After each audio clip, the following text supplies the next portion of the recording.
Good morning dear students.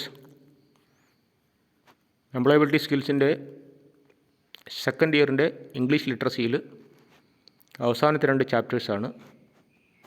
Chapter number 19 environment awareness and chapter number 20 skills for success in career. ഇപ്പോൾ ഈ 2 ചാപ്റ്ററോട് കൂടി ഈ English ലിറ്ററസിയിലെ 20 ചാപ്റ്ററാണ്. പിന്നെ ഒരു ചാപ്റ്റർ എന്ന് പറയാൻ റീകോളാണ്. അത് നമുക്ക് അടുത്ത് ഡിസ്കസ് ചെയ്യാം. അപ്പം എൻവിറോൺമെൻറ്റ് എന്ന് വെച്ചാൽ അത് എഴുതുന്നത് എൻവിറോൺമെൻറ്റ്, ഇത് എൻവയോൺമെൻറ്റ് എന്നും വായിക്കാം കേട്ടോ. എൻവയോൺമെൻറ്റ് കറക്റ്റാണ്. എൻവിറോൺമെൻറ്റ് എന്ന് പുതിയ സ്പെല്ലിംഗ് പ്രകാരം എൻവിറോൺമെൻറ്റ് എന്നാണ് വായിക്കാറുള്ളത്. പരിസരം എന്നാണ് ഉദ്ദേശിക്കുന്നത് കേട്ടോ. പരിസ്ഥിതി അല്ലേ പരിസരം. പരിസരത്തെക്കുറിച്ചുള്ള പരിസരം എന്ന് വെച്ചാൽ നെയ്ബർഹുഡ് എന്ന് പറയും അല്ലേ. നെയ്ബർഹുഡ് നോക്കൂ. ഇപ്പം വിഷ്വൽസ് നോക്കൂ. നേരത്തെ നമ്മൾ പഠിച്ചിട്ടുള്ളതാണല്ലേ. Circle of life, reduce, reuse, recycle. എന്താണ്? വേസ്റ്റ് മാനേജ്മെൻറ്റിലുള്ളതാണ്. റെഡ്യൂസ് പുനരുപയോഗിക്കുക, കുറയ്ക്കുക, ഉപഭോഗം കുറയ്ക്കുക, അമിതമായിട്ട് വേസ്റ്റേജ് കുറയ്ക്കുക, വേസ്റ്റ് റീയൂസ് ചെയ്യുക, റീസൈക്കിൾ ചെയ്യുക. ഇതൊക്കെ നമ്മൾ നേരത്തെ പല തവണ ഡിസ്കസ് ചെയ്തിട്ടുള്ളതാണ്. ഇനിയിപ്പോൾ നമ്മുടെ എൻവിറോൺമെൻറ്റ് ഇൻക്ലൂഡ് ചെയ്ത് നോക്കൂ. ഫയർ സ്റ്റേഷനുണ്ട്, ആംബുലൻസ് ഉണ്ട്, ഹോസ്പിറ്റലുണ്ട്, സ്കൂളുണ്ട്. ഇതെല്ലാം നമ്മുടെ എൻവിറോൺമെൻറ്റ്സിൽ വരുന്നതാണ് അല്ലേ. ഇനി ഗിവിങ് ഡിറക്ഷൻസ്, ഇതിൽ കുറച്ച് വെർബ്സ്. ഇതിൽ ഇംഗ്ലീഷാണല്ലോ. Turn left. അപ്പോൾ ഇങ്ങനെ ഒരു സിഗ്നൽ സിമ്പിൾ കണ്ടു കഴിഞ്ഞാൽ ഇടത്തോട്ട് തിരിയുക എന്നാണ് നമ്മൾ മനസ്സിലാക്കുന്നത് അല്ലേ. Turn right. നമ്മൾ വായിക്കുന്ന ആൾ നമ്മുടെ ഈ പിക്ചറിൻ്റെ നേരെ നമ്മൾ തിരിഞ്ഞ് നിൽക്കുമ്പോൾ നമ്മുടെ ലെഫ്റ്റ് സൈഡിലാണ്. അതാണ് turn left. Right side turn right. Go straight ahead. നേരെ മുമ്പോട്ട് പോകുന്നതിനാണ് ഗോ സ്ട്രെയിറ്റ്. ഇതെല്ലാം റോഡിൽ കാണാവുന്ന സിമ്പിൾസാണ് അല്ലേ. സയൻസ് എന്ന് പറയും. ഗോ പാസ്റ്റ്, കടന്നു പോവുക. നിർത്താതെ പോകുന്നതിനാണ് ഗോ പാസ്റ്റ് എന്ന് പറയും. നിർത്തരുത്, അവിടെ നിർത്താതെ പോയിക്കൊള്ളാം. ക്രോസ്, ക്രോസിങ്ങിനുള്ള സ്ഥലം. പിന്നെ പ്രപ്പോസിഷൻസ് ഓൺ പ്ലേസ്. ഇപ്പോൾ സ്ഥലത്തിനെ പറ്റി പ്രപ്പോസിഷൻ പഠിച്ചിട്ടുണ്ടല്ലോ നമ്മൾ. പാർട്സ് ഓഫ് സ്പീച്ചിൽ പ്രപ്പോസിഷൻ പഠിച്ചിട്ടുണ്ടല്ലോ. നൗൺസിന് മുമ്പ് വരുന്നതാണ് പ്രപ്പോസിഷൻ. ഓൺ, ഇന്ന്, ഇറ്റ് എന്നൊക്കെ പറയും. ഇതിൽ പ്ലേസസിന് പറയുന്നത് അറ്റ് ദ കോർണർ ഓഫ്, ഒരു മൂലയിൽ, അല്ലെങ്കിൽ നെക്സ്റ്റ് ടു, തൊട്ടടുത്ത്. B is next to A, അതാണത്. ഓപ്പോസിറ്റ്, റോഡിൻ്റെ അപ്പുറം ഇപ്പുറമായിട്ട് കണ്ടില്ലേ, റോഡിൻ്റെ ഇരുവശം ഓപ്പോസിറ്റ്. പിന്നെ ബിറ്റ്വീൻ, രണ്ടിൻ്റെ ഇടയിൽ. B is between A and C, അതാണ് അതിൻ്റെ കാണിച്ചിട്ടുള്ളത്. പിന്നെ വേറെ കുറേ വിഷ്വൽസ് ഉണ്ട്. ഇതിൽ കുറേ വേർഡ്സാണ്. Look at the visual about the places one can find in neighbourhood. Use the appropriate words given to show where they are located. Frame sentences and share it with your partner. For example, the post office is at the center. ഇപ്പോൾ post office സെൻറ്ററിലാണ് അല്ലേ. ഇപ്പോൾ കണ്ടില്ലേ, police station, bus stop, park, fire station, post office, petrol pump, bank, bakery, school. ഇത്രയും visuals ഉണ്ട്. ഇതിൽ നമ്മൾ ഓരോന്നും preposition place preposition ഉപയോഗിച്ചിട്ടാണ് നമ്മൾ ഇത് ഫ്രെയിംസ് ചെയ്യേണ്ടത്. നെക്സ്റ്റ് ടു, നിയർ, അടുത്ത്, ഇൻ ബിറ്റ്വീൻ, ഇടയിൽ, എബോവ്, മുകളിൽ, ബിലോ, താഴെ, in the top right corner, വലത്തെ അറ്റത്ത്, in the left top corner, in the bottom right corner, in the bottom left corner, in the middle, at the centre. ഇത്രയും കാര്യങ്ങളൊക്കെ നമുക്ക് നോക്കി മനസ്സിലാക്കാവുന്ന കാര്യങ്ങളൊക്കെ ഉള്ളൂ. ഇനി വേറെ visual activity. Tall, old, small, big, beautiful, historic, ചരിത്രപരമായ. ഹ്യൂജ്, വളരെ വലിയതിനാണ് ഹ്യൂജ് എന്ന് പറയുന്നത് കേട്ടോ. വളരെ ബിഗ്, ലാർജും കഴിഞ്ഞ് പിന്നെയും വലുതാണ് huge. Lovely, beautiful, neat, clean. Crowded, ഒരുപാട് തിങ്ങി നിറഞ്ഞാണ് ക്രൗഡഡ് എന്ന് പറയട്ടെ.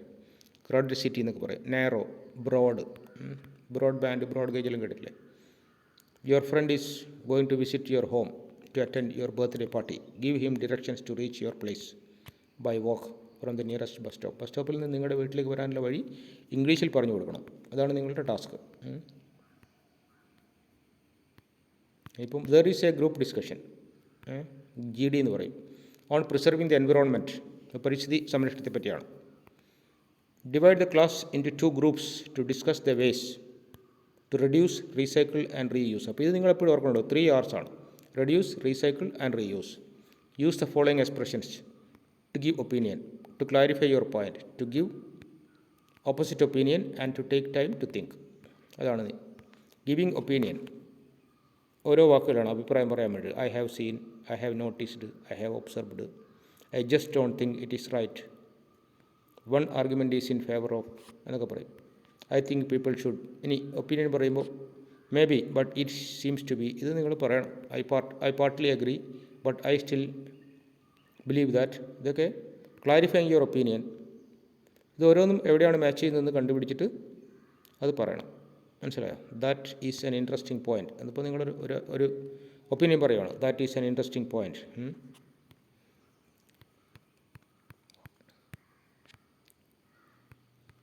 ഇതെല്ലാം കുറച്ച് എക്സർസൈസസ് ആണ്, നിങ്ങൾക്ക് ചെയ്യാവുന്ന കാര്യങ്ങളാണ്. ഇനി ഇതിൽ it is important to know places in the neighbourhood. Giving directions to go to location using appropriate words has to be learnt. Being environment friendly and contributing to preserve the environment will help control global warming. അല്ലേ? Being environment friendly എന്ന് വെച്ചാൽ പരിസ്ഥിതി സൗഹൃദം. അല്ലേ? Being environment friendly എന്ന് വെച്ചാൽ പരിസ്ഥിതി സൗഹൃദമായ and contributing to preserve the environment. പരിസ്ഥിതി സംരക്ഷിക്കാൻ വേണ്ടി നമ്മൾ എന്തെങ്കിലും കോൺട്രിബ്യൂട്ട് ചെയ്യുക. Will help control global warming. അതാണ് ആഗോളതാപനം കുറയ്ക്കാൻ വേണ്ടിയിട്ട് നമുക്ക് ചെയ്യാൻ പറ്റുന്ന കാര്യങ്ങളാണ് പറഞ്ഞത്. ഇനി സ്കിൽസ് ചാപ്റ്റർ നമ്പർ 20 ഇംഗ്ലീഷ് ലിറ്ററസിയിൽ അവസാനത്തെ ചാപ്റ്ററാണ് skills for success in career. അപ്പം ഇത് നമ്മുടെ ഭാവി ജീവിതത്തിലേക്ക് അഥവാ നമ്മുടെ ഔദ്യോഗിക ജീവിതത്തിലേക്ക്, അത് നമ്മുടെ ഉദ്യോഗം ഭരിക്കുകയല്ല, വേറെ എന്തെങ്കിലും ബിസിനസ് ആണെങ്കിലും സ്വയം തൊഴിലൊക്കെ ആണെങ്കിലും അതിനൊക്കെ ഉപകാരപ്പെടുത്തുന്ന കുറച്ച് സ്കിൽസാണ് നമ്മളിനി ഡിസ്കസ് ചെയ്യാൻ പോകുന്നത്. Skills for success in career. നൈപുണ്യം എന്ന് പറയും സ്കിൽസ് എന്ന് വെച്ചാൽ. അല്ലേ? സ്കിൽസിനും കറക്റ്റ് മലയാളം നൈപുണ്യം എന്നാണ് കേട്ടോ. ഇപ്പോൾ കമ്മ്യൂണിക്കേഷൻ നോക്കൂ. Informal communication, formal communication, written communication, verbal and return. ഇതെല്ലാം കമ്മ്യൂണിക്കേഷൻ്റെ മോഡാണല്ലേ. വെർബൽ, ഓറൽ എന്ന് വെച്ചാൽ വാക്കുകൊണ്ട് പറയുന്ന ഓറൽ എന്ന് പറയും. അല്ലേ? സ്പോക്കൺ. ഇൻഫോർമൽ, ഇപ്പോൾ text message to a friend, അല്ലെങ്കിൽ ബർത്ത്ഡേ പാർട്ടി, അല്ലെങ്കിൽ റിലേറ്റീവ്, അല്ലെങ്കിൽ ഗ്രോസറി പോവുക, ഇതെല്ലാം ഇൻഫോർമലാണ്. Tweet on Facebook status, skyping with a sibling സഹോദരൻ കേട്ടോ. Family dinner, socializing at a club meeting, greeting to know your roommate, riding the bus. ഇതെല്ലാം തന്നെ ഇൻഫോർമൽ സിറ്റുവേഷൻസ് ആണ്. ഇനി ഫോർമൽ സിറ്റുവേഷൻസ് നോക്കൂ. റെസ്യൂം ആൻഡ് കവർ ലെറ്റർ, ഇൻ്റർവ്യൂവിന് വേണ്ടിയിട്ടുള്ള cover letter ആയിക്കാണ്. English paper, online discussion, board post, tutoring, job interview, in class presentation, scheduling a doctor's appointment, sitting in a class, interacting with customers at work, turning in a job application, shaking hands to greet your boss. ഇതെല്ലാം തന്നെ informal situations ആണല്ലേ. ഇതിൽ ഓരോന്നിലെ communication ഓരോ രീതിയാണ്. Verbal communication, written communication, non verbal communication, അത്രയും കാര്യങ്ങൾ. ഇനി ഇതിൽ ഒരു ഐ ഡീൽ ഉണ്ടോ? ഐ ഡീൽ എന്നാണ് അത്. ഐ കാണാം ഏറ്റവും മുകളിൽ സെൻട്രലായിട്ട്, പിന്നെ വലതുഭാഗത്ത് DEAL, ഐ ഡീൽ എന്നാണ് പറഞ്ഞത്. അപ്പം ഐ മീൻസ് ഐഡൻറ്റിഫൈ. പ്രോബ്ലം സോൾവിങ്ങിൻ്റെ ഇതാണത്, ടാസ്ക്കാണ്. പ്രശ്നം പരിഹരിക്കുക. അല്ലേ? എപ്പോഴും പ്രശ്നങ്ങളുണ്ടാവും. ജീവിതത്തിൽ പ്രശ്നമുണ്ടാവും, വീട്ടിൽ പ്രശ്നമുണ്ടാവും, ITയിൽ പ്രശ്നമുണ്ടാവും, ജോലി സ്ഥലത്ത് പ്രശ്നമുണ്ടാവില്ല, എല്ലായിടത്തും പ്രശ്നങ്ങൾ തന്നെയാണ്. ഇതെല്ലാം സോൾവ് ചെയ്ത് പോകണ്ടേ? ഐഡൻറ്റിഫൈ. അപ്പോൾ പ്രോബ്ലം എന്താണെന്ന് ആദ്യം ഐഡൻറ്റിഫൈ ചെയ്യണം. പ്രശ്നം അറിഞ്ഞതിന് ശേഷമല്ലേ അത് പരിഹരിക്കാൻ പറ്റുള്ളൂ. അല്ലേ? അത് ആദ്യം ഡിഫൈൻ ചെയ്യണം. ഐഡൻറ്റിഫൈ ചെയ്ത് ഡിഫൈൻ ചെയ്യണം. പിന്നീട് എക്സ്പ്ലോർ ചെയ്യുക, അതിനെപ്പറ്റി കൂടുതൽ പഠിക്കുക, എക്സ്പ്ലോർ ചെയ്യുക. പിന്നെ അടുത്താണ് ആക്ഷൻ, പിന്നെ ലുക്ക് ബാക്ക്. പിന്നെ നമ്മൾ വീണ്ടും നോക്കണം നമ്മൾ ചെയ്ത രീതികളൊക്കെ ശരിയാണോ എന്നുള്ളത്. അതാണ് പ്രോബ്ലം സോൾവിങ്ങിൻ്റെ ഒരു സ്കില്ലാണ് പറഞ്ഞത് കേട്ടോ. ഇനി നോക്കൂ. No food in work station. ഇപ്പം നമ്മൾ ജോലി ചെയ്യുന്ന സ്ഥലത്ത് വെച്ച് ആഹാരം കഴിക്കരുത്. അല്ലേ? ആഹാരം കഴിക്കാൻ പ്രത്യേകം സ്ഥലമുണ്ടാവും. No personal photos in work station. Work സ്റ്റേഷനിൽ ചെന്നൊരു ഫോട്ടോ എടുക്കലും പേഴ്സണൽ ഗ്രൂപ്പിലിടലല്ല. ശരിയായ രീതിയാണോ? Mobile phone ring tones off. അല്ലേ? നമ്മൾ ഈ മ്യൂസിക്കൽ റിംഗ് ടോൺസൊക്കെ ഓഫീസിലും സ്ഥാപനത്തിലൊക്കെ മ്യൂസിക്കൽ റിംഗ് ടോൺസ് ഉപയോഗിക്കുന്നത് തെറ്റാണല്ലേ. No music devices in office. Office എന്ന് വെച്ചിട്ടുണ്ടെങ്കിൽ ജോലി ചെയ്യാനുള്ള സ്ഥലമാണ്, പാട്ട് കേട്ടിരിക്കാനുള്ള സ്ഥലമല്ല. Personal clothing stores in designated areas and not on chairs. അപ്പോൾ നമ്മളിപ്പം സ്ഥാപനത്തിൽ ചിലപ്പോൾ നമുക്ക് യൂണിഫോം ഉണ്ടാവും. അപ്പോൾ നമ്മൾ ഡ്രസ്സ് ഇട്ടിട്ട് പോകും, അവിടെ നിന്ന് യൂണിഫോം മാറ്റും. ആ മാറ്റുന്ന യൂണിഫോം കസേരയിൽ എടുത്തിട്ട് ഇടാനുള്ളതല്ല, അത് അതിൻ്റെ സ്ഥലത്ത് ഡെസിഗ്നേറ്റഡ് ഏരിയാസ് ഉണ്ട്, അവിടെയാണ് ഇതൊക്കെ സ്റ്റോർ ചെയ്യേണ്ടത്. Email four business use only. Email ആണെങ്കിലും ഇൻ്റർനെറ്റ് ആണെങ്കിലും ഇത് ബിസിനസ് പർപ്പസിനാണ് ഉപയോഗിക്കുന്നത്, അല്ലാതെ പേഴ്സണൽ കാര്യങ്ങൾ നോക്കാൻ വേണ്ടിയിട്ടോ അല്ലെങ്കിൽ മറ്റുള്ള CDs സിനിമകളൊക്കെ കാണാൻ വേണ്ടിയിട്ടൊന്നും നമ്മൾ ഓഫീസ് കമ്പ്യൂട്ടർ ഉപയോഗിക്കുന്നതല്ല, ശരിയായ രീതിയല്ല, പ്രത്യേകിച്ച് ഓഫീസ് ടൈമിൽ. അല്ലേ? ഇനി valuable interpersonal skills for your career. Imagine you are an apprentice in XYZ company and have been exposed to many situations in the organization. You wish to improve your interpersonal skills and grow in career. Look at the visual and note the skills mentioned in it. Add a few more to the list and discuss with a partner. Share the steps you will take to improve your interpersonal skills. നമ്മുടെ വ്യക്തിക്കകത്തുള്ള സ്കിൽസിനാണ് interpersonal skills എന്ന് പറയുന്നത്. വ്യക്തിഗതമായ skills, valuable interpersonal skills for your career. എന്തൊക്കെയാണ്? Leadership വേണം അല്ലേ, നേതൃത്വ പാഠം എന്ന് പറയുന്നത്, നേതൃത്വ ഗുണം, ഇതിനാണ് ലീഡർഷിപ്പ് എന്ന് പറയുക. നേതൃത്വ ഗുണമുള്ള ആൾക്കാരാണ്. ഇപ്പോൾ മഹാത്മാഗാന്ധി നല്ലൊരു ലീഡറായിരുന്നു പറയുന്നത്. മോട്ടിവേഷൻ, മറ്റുള്ളവരെ മോട്ടിവേറ്റ് ചെയ്ത് കൊണ്ടുപോകാനുള്ള കഴിവാണ്. അതാണ് ഇപ്പോൾ ഒരു ക്യാപ്റ്റൻ, ഒരു ഫുട്ബോളിലെ ഒരു ക്രിക്കറ്റിലൊക്കെ ക്യാപ്റ്റൻ ആണെങ്കിൽ അവർ മറ്റുള്ള ടീംമേറ്റ്സിനെ മോട്ടിവേറ്റ് ചെയ്യാനുള്ള കഴിവാണ് അവർക്കല്ലേ. അവർ പ്രേരിപ്പിക്കുക, പ്രചോദനമാവുക എന്നൊക്കെ പറയും. അല്ലെങ്കിൽ കെയറിങ്, അവർക്ക് കരുതൽ വേണം. നമ്മുടെ സബോർഡിനേറ്റ്സിനോട് അല്ലെങ്കിൽ നമ്മുടെ കുടുംബാംഗങ്ങളോട് നമുക്ക് കരുതൽ വേണം അല്ലേ. പിന്നെ ആക്റ്റീവ് ലിസണിങ്, അത് മാത്രമല്ല നമ്മൾ പറയുന്നത് കൃത്യമായിട്ട് കേൾക്കുകയും വേണം, പറഞ്ഞാൽ മാത്രം പോരാ അല്ലേ. ഉത്തരവാദിത്തമാണ്, റെസ്പോൺസിബിലിറ്റി, ടീം വർക്ക്, ഒരു ടീമായിട്ട് ജോലി ചെയ്യാനുള്ള ടീം സ്പിരിറ്റ്, ഇതാണ് leadership. Motivation, responsibility, team work, active listening and caring, ഇതൊക്കെ ഇൻ്റർപേഴ്സണൽ സ്കിൽസിൽ വരുന്നതാണ്. ഇതൊക്കെ നമ്മൾ നേരത്തെ ഡിസ്കസ് ചെയ്തിട്ടുള്ള കാര്യങ്ങളാണ്. പിന്നെ സോഫ്റ്റ് സ്കിൽസ് ഉണ്ട്. സോഫ്റ്റ് സ്കിൽസ് എന്ന് വെച്ചിട്ടുണ്ടെങ്കിൽ communication, problem solving, interpersonal skills, team work, leadership, ഇത്തരം കാര്യങ്ങൾ നമ്മൾ നേരത്തെ പറഞ്ഞിട്ടുള്ള അതേ കാര്യങ്ങൾ തന്നെയാണ്. ഇനി ഫിഷ് ബോൺ ഡയഗ്രാം, നമ്മൾ നേരത്തെ ക്വാളിറ്റി ടൂൾസിൽ ഇത് പഠിച്ചിട്ടുണ്ട് അല്ലേ. ഫിഷ് ബോൺ ഡയഗ്രാം, ഇതിന് മീൻ മുള്ളെന്നാണ് പറയുക, ഫിഷ് ബോൺ എന്ന് വെച്ചാൽ അല്ലേ, മീൻ മുള്ള്. ഇതിന് കോസ് ആൻഡ് എഫക്റ്റ് ഡയഗ്രാം എന്ന് കൂടി പറയും കേട്ടോ. കാര്യകാരണം, അതാണ് കോസ് ആൻഡ് എഫക്റ്റ് ഡയഗ്രാം. ഇത് നമ്മൾ നേരത്തെ ഇതിൽ പഠിച്ചിട്ടുള്ളതാണ്, ക്വാളിറ്റി ടൂൾസിൽ പഠിച്ചിട്ടുള്ളതാണല്ലേ ഫിഷ് ബോൺ ഡയഗ്രാം. ഇതിന് കോസ് ആൻഡ് എഫക്റ്റ് ചിലപ്പോൾ ചോദ്യം വരും. Fish bone diagram is also known as, അല്ലെങ്കിൽ cause and effect diagram is also known as.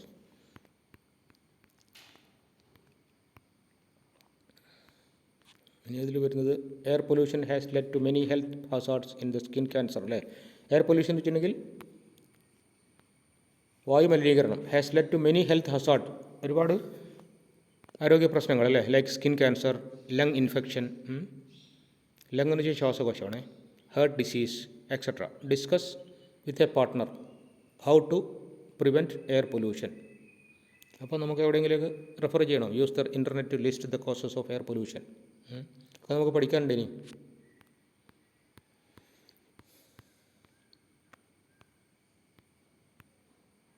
ഇതിൽ കുറച്ച് വിഷ്വൽസും കൂടിയുണ്ട്.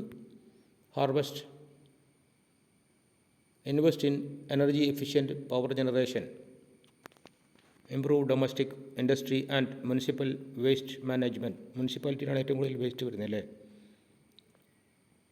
Make greener and more compact cities with energy efficient buildings. ഇതെല്ലാം പരിസ്ഥിതി സംരക്ഷണത്തിൻ്റെ ഭാഗമായിട്ട് പറയുന്ന കാര്യങ്ങളാണ്. ഇനിയിപ്പം നമ്മളെന്താണ് പഠിച്ചത്? Soft skills help one to communicate effectively അല്ലേ. സോഫ്റ്റ് സ്കിൽസ് ഉണ്ടാകുമ്പോൾ നമുക്ക് എഫക്റ്റീവായിട്ട് കമ്മ്യൂണിക്കേറ്റ് ചെയ്യാം, വർക്ക് ഇൻ ടീംസ്, ടീം സ്പിരിറ്റോടുകൂടി വർക്ക് ചെയ്യാം, ആൻഡ് യൂസ് നെഗോഷിയേഷൻ സ്കിൽസ് അല്ലേ, ബാർഗെയിൻ ചെയ്യാം, നെഗോഷിയേറ്റ് ചെയ്യാം, റിസോൾവിങ് കോൺഫ്ലിക്റ്റ്, പ്രതിസന്ധികൾ പരിഹരിക്കാം, and problem solving, help in work efficiency, proper official interactions and professional etiquette help one to work effectively. അത്രയും കാര്യങ്ങളാണ് നമ്മൾ ഇതിൽ മനസ്സിലാക്കിയത്. ഇനി അടുത്തത് ഇതിലുള്ള ഈ ഇംഗ്ലീഷ് ലിറ്ററസിയിലുള്ള റീകോളാണ് 20A. അത് നമുക്ക് അടുത്ത ക്ലാസ്സിൽ ഡിസ്കസ് ചെയ്യാം.